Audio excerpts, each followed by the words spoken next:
बिस्मिल्लाहिर्रहमानिर्रहीम। अस्सलामुअलैकुम। 94 न्यूज़ के स्टूडियो से मैं हूं शान अशरफ। मंडी बहाउद्दीन डिप्टी कमिश्नर मेहताब वसीम अजहर की हदायत पर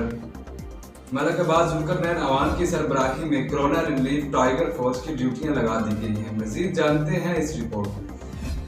डिप्टी कमिश्नर मेहताब वसीम अजहर की हदायत पर असिस्टेंट कमिश्नर मलिकाबाद जुल्करनैन अवान की सरबराही और मावन असिस्टेंट अरफान गोंदल की निगरानी में कोरोना रिलीफ टाइगर फोर्स को वज़ीर आज़म पाकिस्तान और हुकूमत पंजाब के विजन और पॉलिसी के मुताबिक फ़ाल करके इब्तदाई तौर पर कोरोना सेंटर और एहसास प्रोग्राम सेंटर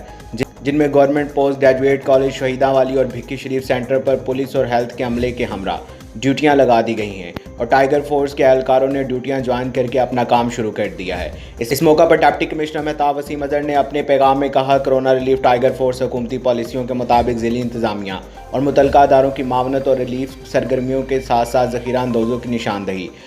अवामुन्नास में कोरोना वायरस से बचाव की आगाही, एहसास इमदाद प्रोग्राम, मिलावट माफिया की निशानदेही, लॉकडाउन से मुतासर अफराद का डाटा इकट्ठा करना, राशन की तकसीम और लॉकडाउन इलाकों में इन्फोर्समेंट में मावनत के अलावा अवामुन्नास में मुमकिन सहूलियात की फ्राहमी के लिए मिशनरी जज्बा के तहत अपने फ़राइज़ की अदायगी के लिए रज़ाकाराना खिदमात फ्राहम करेगी और अपनी हफ्तावार रिपोर्ट हकाम को जमा करवाएगी। असिस्टेंट कमिश्नर मलिकाबाद जुल्करनैन अवान ने कहा कि टाइगर रिलीफ फोर्स शहरी दफा की एडवांस शक्ल है जो मुकम्मल गैर सियासी गैर सरकारी रज़ाकार फोर्स है जिसका काम रिलीफ सरगर्मियों में अदारे को मावनत करना है।